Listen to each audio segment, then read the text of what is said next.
Last week, it was revealed that Gary Owens' marriage appears to be ending after his wife filed for divorce. The news came as a surprise to many, especially since the couple has been married since 2003. They detailed parts of their life in the 2016 reality series, The Gary Owens Show, and helped give fans a deeper look into their relationship and family dynamic. If you're a fan of Gary Owens, you know that in the past, he has leaned on his interracial marriage for material for his comedy act. So we have our comedy hype analysts, Rita, Brent, Capone, and Pierre calling into the show, and we have to ask the question: how can Gary move forward given that his wife played a big part in his public brand and humor? Now, before diving into this, I understand that this is a touchy topic as this is dealing with personal lives, marriage, and things in that nature, but I do think it's important to talk about the career aspect. So Pierre, I want to come to you first. How do you think he can maneuver and move forward? I'm trying to think of why I give a fuck about why he can move forward, to be honest with you. I mean, I don't really care how he can move forward. If he can't move forward, he can move forward. Gary's going to do what Gary does. You know what I'm saying? I really don't know, to be honest with you. I don't know what he can do, what he shouldn't do, might do. I would just talk about what's happening. I mean, the divorce, I would talk about the divorce, and, he's going to give his slant the way he wants to give it, and, she has her way. So, this is a great source of material, divorces and what went wrong, because he lives in the public eye. Their relationship was in the public eye. So like Rita said, people don't want to see what he's talking about. So just talk about what happened and put the spin on it however you want, make yourself look right if you need to feel that way, or make yourself look wrong. She said what she said, why it happened. So, now he has to talk about the elephant, in the room when he gets on stage. So Gary will handle it. He'll do what he got to do. So would you agree with that? Because it seems that both Rita and Pierre kind of agree. Would you agree with that? I can't say that. I think, especially hearing Pierre's comment, I think it was like a tippy toe. I don't know how Pierre and Gary's relationship is now, but Pierre just trying to be publicly correct right now, because technically I know that they had pretty harsh beef, because I did me and Gary was on tour together with the Shaq All-Star Tour, and Pierre was one of my guests. Me and him just sitting there talking, and all of a sudden security came around and escorted Pierre out. I thought he did something, or he robbed somebody or something. And we just having a conversation. Now, I couldn't even ask him, like, what happened? And all I know, like, people surrounding, yelling out, just get him out, just get him out. Oh, wow. And I'm like, what the hell happened? But I found out that Gary was the one that got him put out. He wouldn't come out perform until Pierre left the goddamn arena. Well, I think now we have a good time to kind of address it. Pierre, what exactly happened in that situation? This is news to me. Well, all right. Well, damn, Capone, fuck it. You brought it up. I wasn't gonna bring it really up, but damn it, because it's water under the bridge to me. Real quick, because I talked about it before, and it's gonna be the last time I'm gonna tell y'all, because y'all family. Me and Gary had a beef. I didn't understand the beef. People were telling me that he didn't like me, had a problem with me, and I didn't understand why.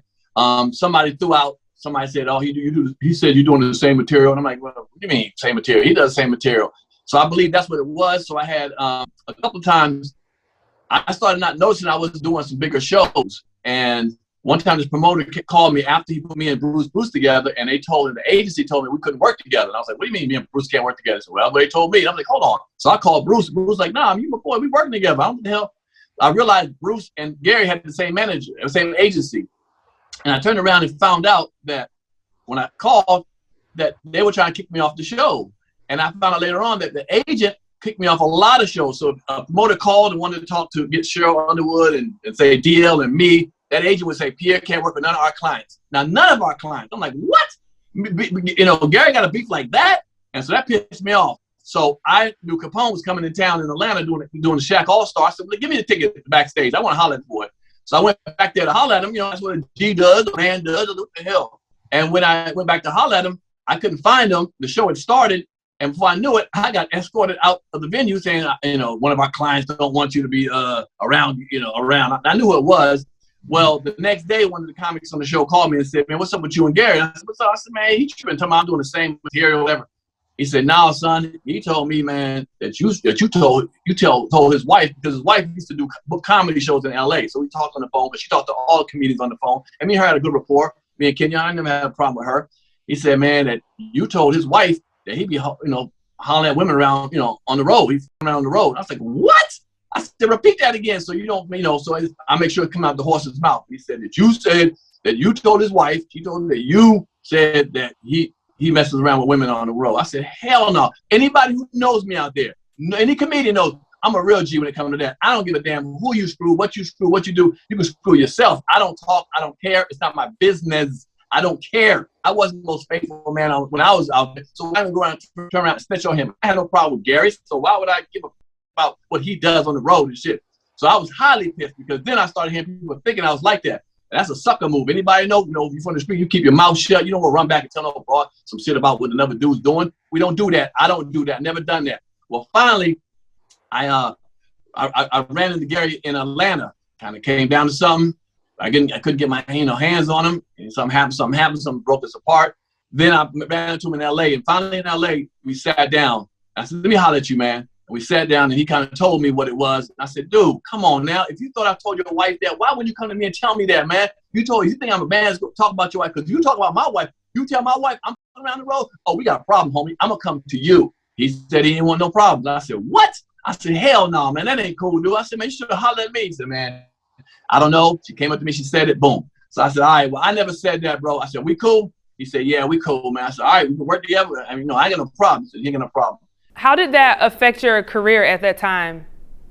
I lost a lot of money. Think about all the shows that promoters were calling up, asking me and trying to put me on with some shows. And they say, "Hey, Pierre can't work with our client," because Gary said he wouldn't work with me. And so, some shows I got kicked off of, and then the agent just took it from there and made sure I wasn't working with none of their clients. And so for years, we're talking about like 10 years it went by, that I had no idea why I wasn't working on some of them shows. But hey, if you're a promoter, you call and say, "I want DL, Cheryl Underwood, Pierre, and RNSJ," and he tells you, "Man, Pierre can't work with none of them," then you're going to go for the next person. Well, I don't know I lost money. That's a lot of money I could have lost, man. That pissed me off, man, highly. I got kids to support, family to support. And it's safe to say that we're clear, we're good on the Gary Owen and Pierre. There's no beef there, right? No, from my end, I got no beef with Gary. I never had beef with Gary. I've never had beef until that happened, until I found out what was said. I was losing them shows. But now we sat down as men. We talked about it. He said he cool with me. I said I'm cool with him. I ain't got no problem working with Gary. I have no problem at all, man. Well, Capone, it looks like we got it all cleared up. No questions there. Now, as we move forward, one of the things you did touch on in that, Pierre, is, and I think that has come up too in our community, is his black culture. This controversy of him using the black culture as his punchline, as most of his material. So, seeing this happen, a lot of times he does lean back on his wife. He mentions her in the jokes. They've done skits. Do you think that this encourages him to create new material? And I'll start with you, Rita. I mean, his wife, that's not the only thing that he talks about. I've watched his stand-up. He talks about being in the military at some point. He talks about everyday life. He just happened to have a black wife. So, of course, that was going to be in his material. So do I think he's going to lose his edge now that he doesn't have a black wife? No, because he already has the loyalty from black comedians. I mean, at one point in the 90s, this man was crowned the funniest black comedian in San Diego.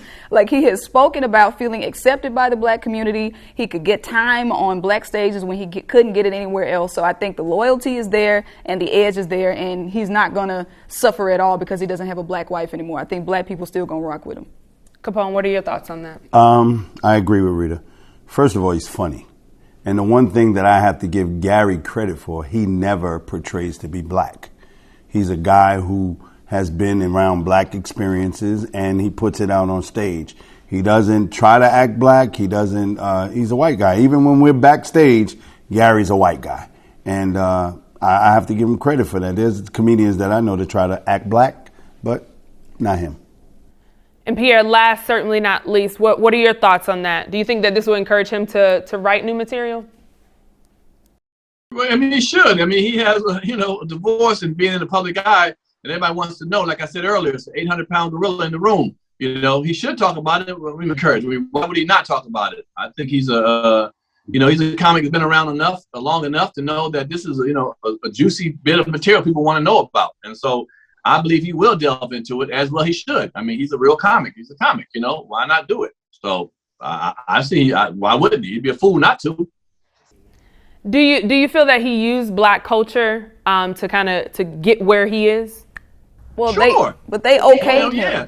You know what I'm saying? They okayed him. Ebony okayed him. BET okayed him. He was in movies with black people. He got the nod from black people. It ain't like he made us support him. You know, he earned his space, you know, among us as I think Ebony labeled him the favorite black people's white comedian. Right. You know, they gave him that title. So I think he's just doing what he was enabled to do. Pierre, I heard you chime in on that as well. Yeah. I mean, he did, but here it is. Are we accepting him just because on his performance as a comic? Sure, no problem. He makes black people laugh. But does he support black causes? Is he down for black people behind the closed doors? That's real shit people want to know sometimes. You know, if you come and get our black money, we want to know, are you supporting black stuff? You know, are you putting behind that? Just because you're funny or you sing and dance, like Justin Timberlake can make black people dance, I like that. But is he behind the situation? Sometimes people want to know that. Now, some black people don't care. I don't give a fuck as long as he make me laugh or he can rap or he can sing. I don't give a damn if he helps black people out or not. But that's fine for you. But, you know, if he's making money on us, we want our own black people to support black stuff. You know, we hold ourselves to the fire. You better support black. Well, is it just a skin tone? Because he's making money off of black people. He's married to a black woman got half black kids. Is he supporting black businesses? He go out there. And I ain't talking about fucking black girls hanging out at black parties for you black niggas. I'm happy he out here with us. Does he do stuff behind closed that supports black people? That's what black people sometimes want to know. You know, if you just want to know about comedy, is he funny? Hell yeah. He's funny. Get that money. I ain't got no problem with that.